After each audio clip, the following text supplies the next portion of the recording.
J'étais étonnée de voir le chef du bureau de Moscou du Financial Times qui disait, regardez à la télé russe, en fait, il était question de vous, et il était dit qu'en fait, vous étiez derrière le supposé massacre d'Izium, qu'en fait, cette mise en scène, c'était votre œuvre. Vous avez entendu parler de ça?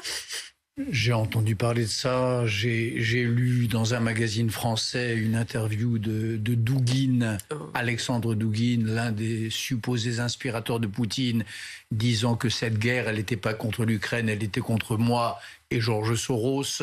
Je vois depuis 48 heures, depuis qu'ils savent que j'étais en Ukraine, depuis que j'ai mis des informations sur mon compte Twitter, des déclarations, des réactions d'un antisémitisme enragé de la part des trolls russes. Je vois tout ça. La Russie est un pays malade, un pays gagné par le conspirationnisme.